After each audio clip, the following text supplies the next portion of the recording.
শ্যামকানু আৰু সিদ্ধাৰ্থ শৰ্মা আজি 16-17 দিনে একেযোৰ কাপোৰেই পিন্ধি আছে। জেলত শুবলৈ বিচনা নাই, মাটিত শুইছে, মহৰ কামোৰ খাইছে আৰু জামিনো দিয়া নাই চৰকাৰে। এই ডাইলগটো আজি আমাৰ অসমৰ বিশিষ্ট যিজন মন্ত্ৰী তেখেতৰ মুখৰ পৰা আমি শুনিছোঁ যে তেওঁলোকে জামিন দিয়া নাই সিদ্ধাৰ্থ শৰ্মা আৰু শ্যামকানু মহন্তক। ৰাইজৰ দাবীত তেওঁলোকক জেলত ভৰাই থৈছে, বাক্সাৰ জেলত থৈছে। যে 14-15 বছৰ যদি জেল দিব লগা হয় ক'ত থ'ব, তাতেই থোৱা হ'ব। গতিকে 14-15 দিন বা কাপোৰ পিন্ধা নাই, কিবা পিন্ধা নাই।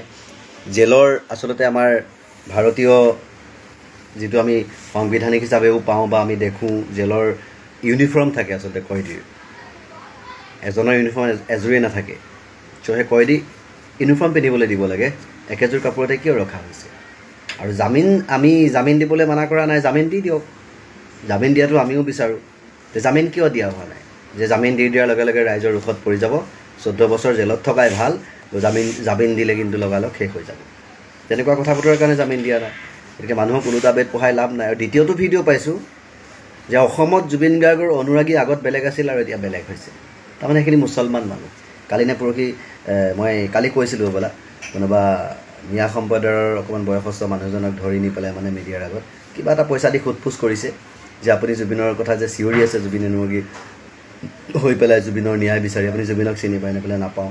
জুবিনৰ গান শুনিছে? বোলে নাই শুনা। জুবিন কি আছিল? বোলে নাজানো। তো কেলৈ আপুনি ন্যায় বিচাৰিছে? বোলে মই ৰাইজে যেনেকৈ বিচাৰিছে ময়ো আৰু লগতে আহিছোঁ। মানে এইটো এটা বনোৱা ভিডিঅ' হয়। আৰু বেলেগ মানুহ নাপালে সেইজনকহে পালে। আৰু তেওঁ জুবিন গাৰ্গৰ গান শুনা নাই। তেতিয়া তেওঁ কিয় আহিব? কি কাৰণে আহিব? তেনেকুৱা মানুহতো অহাই নাই। সেইখিনি মানুহ নায়েই। আমাক সোধক, আমি ডেইলি ভিডিঅ' বনাই আছোঁ ন? আমাক সোধক জুবিন গাৰ্গক চিনি পাওঁ নে নাই, জুবিন গাৰ্গ কোন হয়, জুবিন গাৰ্গৰ সৃষ্টি কি, জুবিন গাৰ্গৰ জন্ম কেতিয়া, আমাক সোধক। আমি কম নহয়। নজনা মানুহক সুধি লাভ নাই।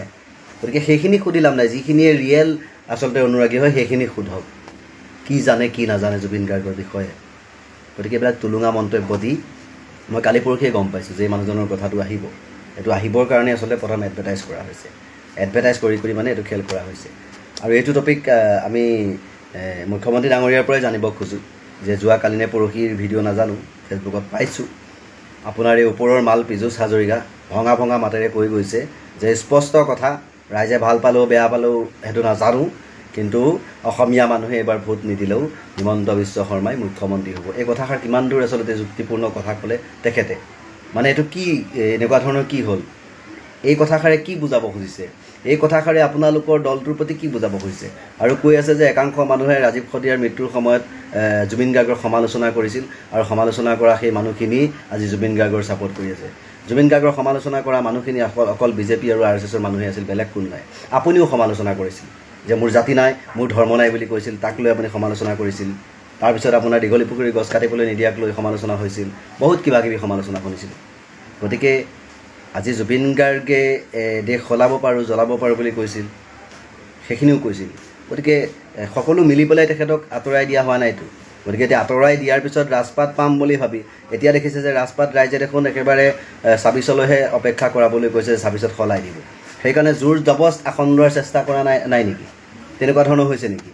গতিকে কথাবোৰ ৰাইজে জানিব লাগিব। এনেকুৱা কথাটোতে কোৱা হ'ল, পীযুষ হাজৰিকাই যে ক'লে যে এই বস্তুটো এনেকুৱা হ'ব যে ইলেকশ্যনত ভোট নিদিলেও, বিজেপিক ভোট নিদিলে আমাৰ ভাল হ'ব, বিজেপিলৈ ভোটখিনি গুচি যাব। মানে কেনেকুৱা?